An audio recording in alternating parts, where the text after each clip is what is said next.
Musician boyfriend secretly got engaged to a stranger while living with me, and now I'm trapped and unsure how to confront him. I met Ray back when I was 18 years old. He was in a band that I absolutely loved, grew up with. I had even had a crush on him for so long before we met. You can imagine how excited I was to be able to work with him. I had a small part in working on one of his music videos way back when, interning at the production firm that he had hired with his band. We soon started dating after that, pretty inseparable. I would always hang out with them at the studio and spend time with Ray in his place or mine, just walking around stoned, happy, and in love. He basically coached me through both my undergraduate and MFA. 3 years ago, I moved in with Ray, and that has been the same situation since. I have recently been freelance writing for a couple news publications overseas / working on selling some screenplays to some studios, and it has been such a strain on me lately, but Ray had been being so good to me lately, a total sweetheart. Ray is constantly on tour / working with friends / partners in California. We live in the Northeast. I'm used to him not being home or not having a necessarily consistent schedule. I don't really either. I'm sometimes in California myself with some production work I do with my old cinematographer partner. The arrangement was always nice, and it felt really good to be with someone who understood how hard it is to manage a life on a creative schedule.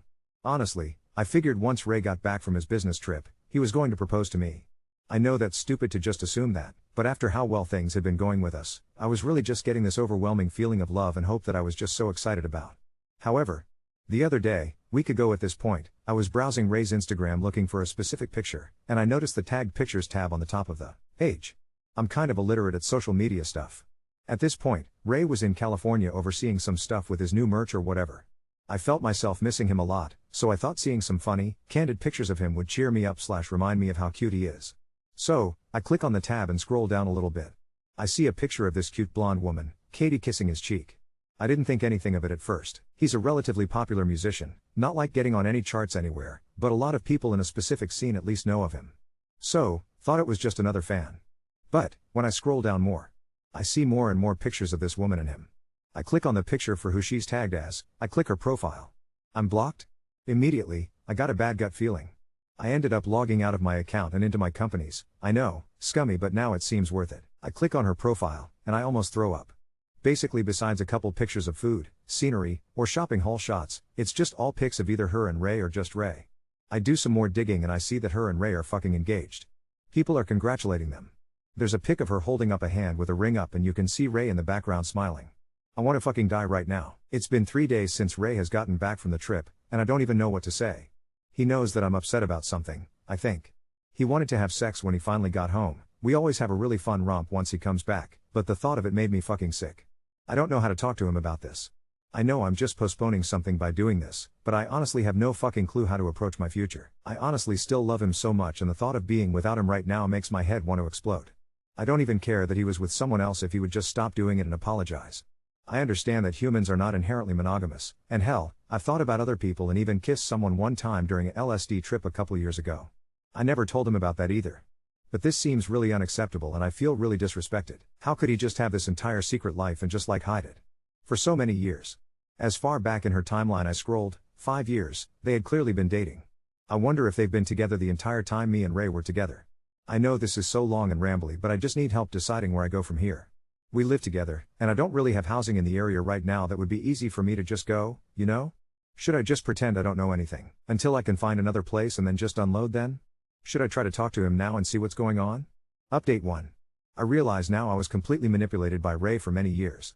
I thought our relationship was common for two creative professionals. It wasn't. After I made that post, Ray was needed out in California again.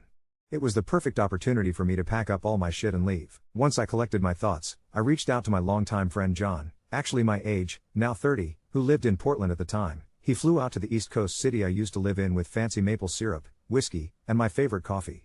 I'll always remember this little detail. John helped me pack up everything, arranged transportation for me to fly back with him, and my cat, to live in Oregon with him, and brought me to the coast to bury a bunch of memories, photos, film reels, memory cards, etc. It was extremely cathartic. I was sober, feeling every bit of pain in that moment, but realizing it needed to happen. Once in Portland, Ray obviously came back to our former apartment and realized I was gone. For John's idea, the only thing I left on the kitchen counter was my set of keys and a printed out picture of Kat with the engagement ring. I had blocked his number, but Ray continuously tried to contact me, first in fake consideration for my safety, then getting progressively angrier with me. He did not apologize a single time. He just got more threatening and said he was going to hire a private investigator to find me. John ended up hiring a lawyer for me to walk me through my legal options and spoke to the police about a restraining order, which we did file. It appears the order worked, considering Ray has not reached out to me since he was notified. I know some of you probably wanted me to tell Kat. I'll be honest, I never did. I'm sure she eventually found out, or maybe she didn't. I have no idea what happened with them, and I have no urge to. You were all correct, I had known some of his friends, but only professionally from working with them. He rarely took me out to social events. I did know his family, though. They were always pleasantly nice to me, but they lived so far away geographically that I only saw them for very special occasions. I don't know if they knew, but I don't want to hurt myself thinking about the disrespect and secrecy of everyone. I was lied to not only by Ray, but by a group of people who I thought respected me. I found a therapist who helped me process a great deal of these emotions, but I am certainly not completely healed. I finally feel able to talk about this with you all 5 years later. It simultaneously feels like it happened just yesterday and a million years ago. Some of it feels like an extended nightmare. All I know is that I'm awake now. Unfortunately, I did end up getting tested and diagnosed with HPV, which has since been treated, but I definitely got it from Ray. I was arrested that night for disorderly conduct as well because I got belligerently drunk in anger. I was sentenced to anger management classes and AA meetings. I was certainly not a full-blown alcoholic, but I realized I was numbing my pain with what I thought was recreational drinking. I have been sober for a year now, just got my year chip last week. Overall, this is a happy ending for me, I promise. I started dating John at the beginning of this year. I now understand what being in an actual loving relationship feels like. John is completely honest with me about everything, even the smallest things. He respects me and understands my past. I can't begin to verbalize how thankful I am for him and how much I appreciate him being in my life. He is my rock and was there for me since my healing process began. For the record, I'm the one who initiated the romantic contact. We slept in separate rooms, had sex with other people, gave each other romantic advice. But at the beginning of the year, we were both single at the same time. He was making breakfast in the kitchen before he went off to teach. In that moment, I just realized he was always my what-if guy, since knowing him in college. I wanted him, and I truly loved him. I asked him if I could kiss him, just overcome with emotion and a lost filter. He thought I was joking at first and barely looked away from his eggs. But then he was like, "Wait, really?" I said yes and gave him a huge hug, then he kissed me. I felt this warmth I never experienced with Ray, even at our best. It felt like something finally clicked. Since then, John and I have been so happy, and now I know what it's like to be with your best friend, especially someone who knows you as well as he knows me. I couldn't be happier, and for the first time, I feel valuable. I went back to school part-time to learn some coding and stuck with it. Now, my current job is paying for me to continue my schooling, and I've been doing some web design work for them as well. My boss is the most amazing woman I've ever met and totally supportive. Guys, I feel whole. I really do. But even more importantly, I feel ready to deal with anything in my future, good or bad. I've grown up in a big way, and I feel like I'm not afraid of entering my 30s. Update 2. I thought I was done with this chapter of my life, but apparently Ray wasn't done with me. 3 months ago, I got a promotion at work and decided to celebrate by finally getting my own place. John and I had been talking about moving in together officially, but I wanted to prove to myself that I could be independent first. It felt like an important step in my healing journey. Everything was going perfectly. John helped me apartment hunt, and we found this cute little studio downtown with amazing natural light for my art corner. I was so excited to sign the lease and start fresh in a space that was completely mine. The day I was supposed to sign the papers, my boss called me into her office. She looked uncomfortable, which was unusual for her. She's normally this incredibly confident woman who handles everything with grace. She asked me to sit down and then said someone had contacted our company asking about my employment status and personal details. My blood ran cold. She said a man claiming to be my former business partner had called multiple times, asking about my work schedule, my projects, and even tried to get my home address. When HR refused to give any information, he apparently got aggressive and threatened to expose me for some kind of professional misconduct that would ruin my career. I immediately knew it was Ray. The restraining order was supposed to protect me, but he'd found a way around it by not contacting me directly. I broke down crying in my boss's office, and she was so understanding. She said they'd documented everything and would involve legal if needed. But it got worse. That same week, I started getting weird messages on my professional social media accounts. Someone was creating fake accounts and sending me screenshots of myself from years ago, pictures I'd never seen before. Pictures of me sleeping, pictures of me in the shower, pictures of me getting dressed. My hands were shaking so badly I could barely hold my phone. John immediately drove over when I called him sobbing. We looked through the messages together, and he was livid. Apparently Ray had been secretly recording me during our entire relationship. The messages all said the same thing: "I have so much more. Stop hiding from me." We called the lawyer immediately. She said this was a clear violation of the restraining order and potentially criminal. But then she asked me something that made my stomach drop. "Did you ever sign any kind of agreement with Ray? Anything about sharing creative work or image rights?" I remembered. When I was 20 and completely naive, Ray had me sign what he called a creative partnership agreement for a music video we were working on together. He said it was standard industry practice. I barely read it because I trusted him completely and was so excited to be involved in his work. The lawyer reviewed it, and it was worse than I thought. Hidden in the legal jargon was language that gave Ray rights to use my likeness and creative input in perpetuity. He'd basically tricked me into signing away my image rights when I was young and in love. But here's where it gets really twisted. John had been doing some investigating of his own because he was so worried about me. He found Ray's current social media accounts. Apparently he'd been posting cryptic messages about unfinished business and people who run away from their problems. Then John found something that made everything click into place. Ray had been commenting on Katie's posts, and from what John could piece together, she'd left him. There were passive-aggressive exchanges between them, and then suddenly all her posts about him disappeared. John showed me Ray's latest post, a picture of him alone at some dive bar with a caption about toxic women who destroy everything good. The comments were full of his musician friends supporting him, but one comment stood out. Someone had written, "At least you got rid of both of them. The blonde was using you anyway." Ray had replied, "One down, one to go. Some people think they can just disappear, but the internet is forever." That's when I realized he wasn't just harassing me out of anger or hurt. He was systematically trying to destroy my life because his relationship with Katie had fallen apart, and he blamed me for somehow ruining it. In his twisted mind, if I hadn't discovered their relationship, maybe I would have just accepted being his side piece forever and Katie would never have found out about me. The scariest part is that I think Katie might have left him after she discovered I existed. Maybe she found my stuff in the apartment when I left, or maybe Ray confessed in some manipulative way. Either way, he lost both of us, and now he's spiraling. John has been incredible through all of this. He's been staying at my place every night, and he even took time off work to go to court with me when we filed additional charges. But I can see the stress is getting to him too. He's been having trouble sleeping, and he started checking over his shoulder when we're out together. Yesterday, something happened that made me realize how much danger I might actually be in. I was leaving my therapist's office when I saw a car that looked like Ray's old Honda parked across the street. I couldn't see the license plate clearly, but the car followed me for 6 blocks before turning off. I'm trying to stay strong, but I feel like I'm living in a nightmare again. Just when I thought I had my life back, he's found new ways to terrorize me. The lawyer says we have a strong case, but court proceedings take time, and I'm terrified of what he might do while we're waiting. John keeps telling me that Ray is just a pathetic manchild who can't handle rejection, but I know Ray better than that. He's calculating and manipulative, and he's had years to plan this. I'm scared he's not going to stop until he completely destroys me. The worst part is that I can feel myself starting to shut down again. I've been having panic attacks, and I'm afraid to go anywhere alone. All that progress I made, all that healing and growth, it feels like it's slipping away. I never thought I'd say this, but I'm actually considering leaving Portland. Maybe getting a fresh start somewhere completely new where Ray can't find me. But I hate that he's making me run again. I hate that he still has this power over me. I just want this to be over. Update 3. I thought about leaving Portland, but John convinced me to stay and fight.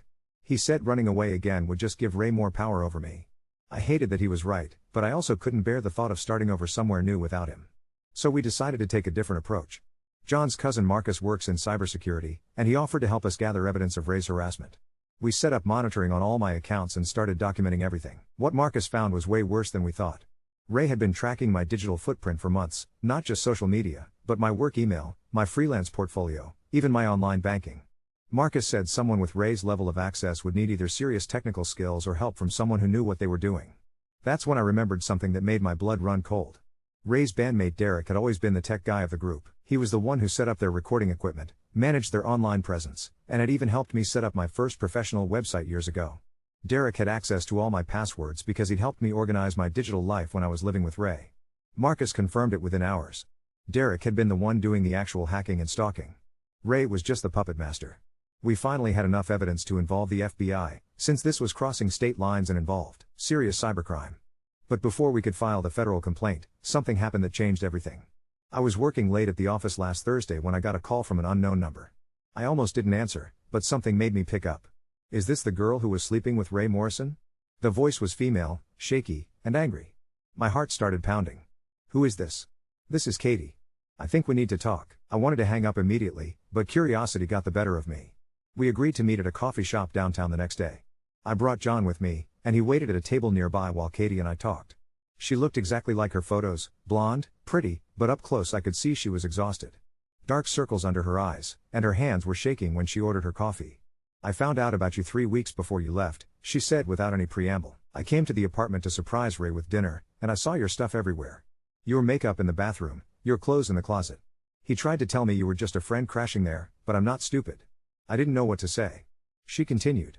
I was going to leave him then, but he begged me to stay. Said you were just a mistake, that he'd end things with you. He showed me texts where he was supposedly breaking up with you, but now I know he was just feeding me fake screenshots. My stomach dropped. What do you mean? The engagement was fake. The whole thing was Ray's idea to make me think he was serious about our future. He said if I really loved him, I'd go along with it until he could handle the situation with you. She laughed bitterly. I actually thought I was being the bigger person by helping him let you down easy. I felt like I was going to throw up. All this time, I thought I was the other woman, but Ray had been manipulating both of us. There's more, Katie said, leaning closer. After you left, Ray became obsessed. He would spend hours looking at your social media, talking about how you'd ruined everything and how you owed him for all the years he'd supported your career.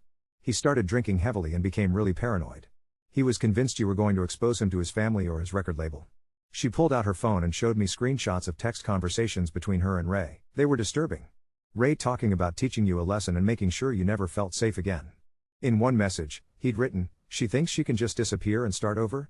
I'm going to make sure everyone knows what kind of person she really is. I finally left him last month," Katie continued. "But he's been harassing me too.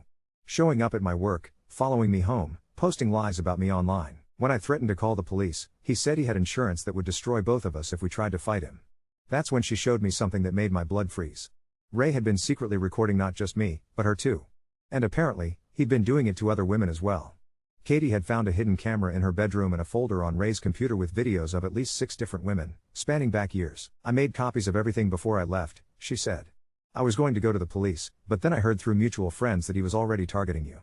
I thought maybe if we worked together." I called Marcus immediately. Within hours, we had a plan. Katie would provide her evidence to the FBI, and we'd coordinate our complaints to build a stronger case. For the first time in months, I felt like we might actually be able to stop Ray. But that night, everything went to hell. I was at John's apartment when we heard someone pounding on the door. John looked through the peephole and went pale. "It's Ray," he whispered. "And he's not alone." Through the peephole, we could see Ray and Derek standing in the hallway.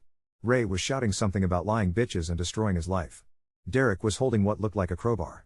John immediately called 911 while I hid in the bedroom. We could hear Ray screaming about how I'd poisoned Katie against him and how I was going to pay for ruining everything. The pounding on the door got louder and more violent. The police arrived within minutes, but by then Ray and Derek had already left. The officers found scratches around the lock where they'd tried to break in, and neighbors had seen them casing the building earlier that day. The next morning, I woke up to 17 missed calls from Katie. When I called her back, she was crying hysterically. "He broke into my apartment last night," she sobbed. "He destroyed everything. All my photos, my clothes, my computer. And he left a note saying this was just the beginning." That's when I knew we were in real danger. Ray wasn't just harassing us anymore, he was escalating. And with Derek helping him, who knew what they were capable of. John and I are staying in a hotel now while the police investigate. Katie is staying with her sister in another state. The FBI has taken over the case, and our lawyer says we have enough evidence to put Ray away for a long time. But I'm scared. Really scared. Ray has always been manipulative, but I never thought he was violent. Now I'm not so sure. The restraining order, the police reports, the FBI investigation, none of it seems to be stopping him. I keep thinking about that night when he and Derek tried to break down John's door. What would have happened if the police hadn't gotten there so quickly? What is Ray planning next? I never wanted to be one of those women whose lives are defined by the man who hurt them. But right now, I feel like I'm living in a horror movie, and I don't know how it's going to end. Update 4. Maybe the scariest part is the new silence. Because after that night when Ray and Derek tried to break down John's door, everything got strangely quiet. The same day, the police put us in touch with a local victims advocacy unit, and both John and I had to give full statements, this time with FBI agents in the room, not just the local detective. They coordinated with authorities in Katie's state, and within 48 hours, Ray's face was on both states' most wanted lists. The restraining order, at least, meant that I was eligible for certain protections. Victims' compensation put us up at a secure, nondescript extended stay suite near the outskirts of the city. There was a panic button by the door and a peephole that looked out over an empty parking lot most nights. It wasn't home. Not even close. But I slept, for the first time in days. The first breakthrough came not from some tech wizardry but from Katie's dog. At 3 a.m. 2 nights after we moved, Katie called, whispering and frantic, "He's in my building. I just saw him in the lobby." She'd flown to her sister's but had left her Boston Terrier with a neighbor back in Portland. That night, the neighbor texted her a blurry photo, a man in a navy beanie and hoodie bending down to the door. Ray, unmistakable, even in Lores. Ray had come to scoop up anything Katie had missed, desperate to recover whatever files or backup devices she might have left behind. But Katie was smart. She'd stashed copies of Ray's incriminating videos not just on her own laptop, but on 3 prepaid thumb drives, one mailed to her sister's lawyer, one to Marcus, the last to a virtual mailbox in Tucson. Katie, I now know, has a backup for your backup approach to everything. That night, with the FBI on the line, Katie was able to ping her neighbor just in time. The neighbor dialed the police and, seeing blue lights streak the ceiling, Ray ran. But his car was caught on camera leaving the area. Still, there was no arrest. Not yet. I felt like a ghost drifting through days. My job, which I'd done so well these last couple years, now felt like a fever dream. My boss moved mountains to let me work from my secured rental, and John built a surveillance grid, security camera feeds on our laptops, door alarms set on his phone, a screenshot of Ray and Derek taped by every exit, just in case a neighbor or staffer saw them. John made oatmeal every morning so we'd have a touch of normal, but neither of us could eat. I still brushed my teeth and dressed each day, hoping desperately that the rhythm would anchor me. What I learned, there is no feeling safe. There is only feeling less terrified from moment to moment. 3 weeks dragged by. Each Friday, the FBI sent out brief updates. We are coordinating with X and Y, please remain where you are. We waited. But life, as it turns out, doesn't stop for stalkers. By the end of the 3rd week, I was still logging in for meetings at work, and then, suddenly, I was nominated to join a team flyout to Seattle for a launch project. My boss wanted me there in person, and honestly, staying locked away in a suite was driving me slowly out of my mind. I argued with John about it for a day, but he eventually relented. You're allowed to reclaim your own life, he told me. And I wanted to, I really did. So we made a plan. John would fly in with me and work remote from the hotel lobby. We'd keep everything low profile. I bought a wig, brunette, short, unfamiliar, a nondescript rain jacket, and swapped out my usual canvas backpack for a beat-up duffel.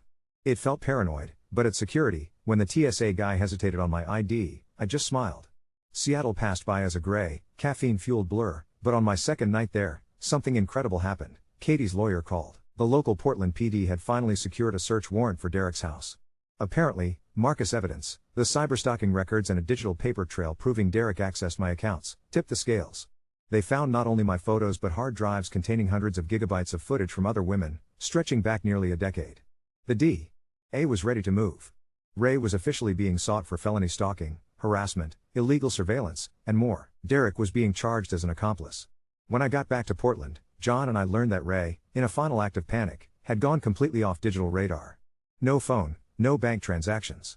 Nobody in the band had seen him, and his parents didn't respond to inquiries. Then, about a week later, the phone rang. It was Ray. Except it wasn't, exactly. It was Ray's mother. I'd only ever met her twice before, a seemingly sweet woman who made excellent apple pie and wore too much floral perfume. Now, her voice was flat but not unkind. She apologized for all that's happened, told me Ray had called her a few days earlier from somewhere in Northern California, and, most chillingly, said he sounded broken, desperate. Like he knew he'd run out of chances. She wanted, she said, to see if there was a way you might not push for the harshest charges. That if I could find it in my heart to show mercy, it would mean everything to our family. I don't know what she was hoping for. Closure? Compassion? I told her, as gently as I could, that what Ray did almost destroyed me, and that he destroyed others, too. I wasn't going to back down. She didn't argue. There was a silence, and then she told me Ray had another secret bank account and a storage unit in Vacaville. She'd found the paperwork while cleaning out his old bedroom, and something inside me just snapped. I thought you should know. She gave me the address. I immediately dialed my case agent. An hour later, the FBI had the search warrant. What they found in that storage unit made headlines a week later. I thought Ray's collection stopped at digital files, but this was so much worse. There were boxes of personal objects, keepsakes, jewelry, clothes, ticket stubs, taken from every woman in his life. Diaries. Medications. Old phones. One of the bins was labeled forever. Another, truth. I saw a photo the feds let me identify, and my knees almost buckled. It was a snapshot I'd thought I'd lost years ago, taken at my graduation. He'd stolen it from me sometime, hidden it away like a trophy. With this mountain of evidence, the DA stacked the charges even higher. Ray was arrested in a dusty motel outside Redding, California, 3 days after the storage raid. They found him trying to dye his hair with box dye and buying groceries under a fake name. He didn't resist. The mugshot made the rounds on Reddit. I didn't gloat. I felt only the kind of exhaustion that seeps down to the marrow. The trial date is set for the fall. Both Katie and I, along with several other women, will give statements. The feds said it's one of the worst cases of coordinated digital and real-life stalking they've prosecuted. I have new locks on my door, a real security system, and I haven't seen Ray's face in weeks. Katie came back to Portland to testify, and we went for drinks after her deposition. She's actually as cool in person as I always suspected. Her dark humor is a balm on old wounds. The two of us agreed, Ray will never haunt us again, no matter what happens at sentencing. Last week, John and I hiked out to the Oregon coast, the site of our first great escape together, and buried a final box of Ray's things with a single note, unread, unopened. Maybe for closure, maybe just for symbolism. Then we drove home with the windows down. We made dinner together. I laughed for the first time, a real, breathless, belly laugh, since this whole nightmare began.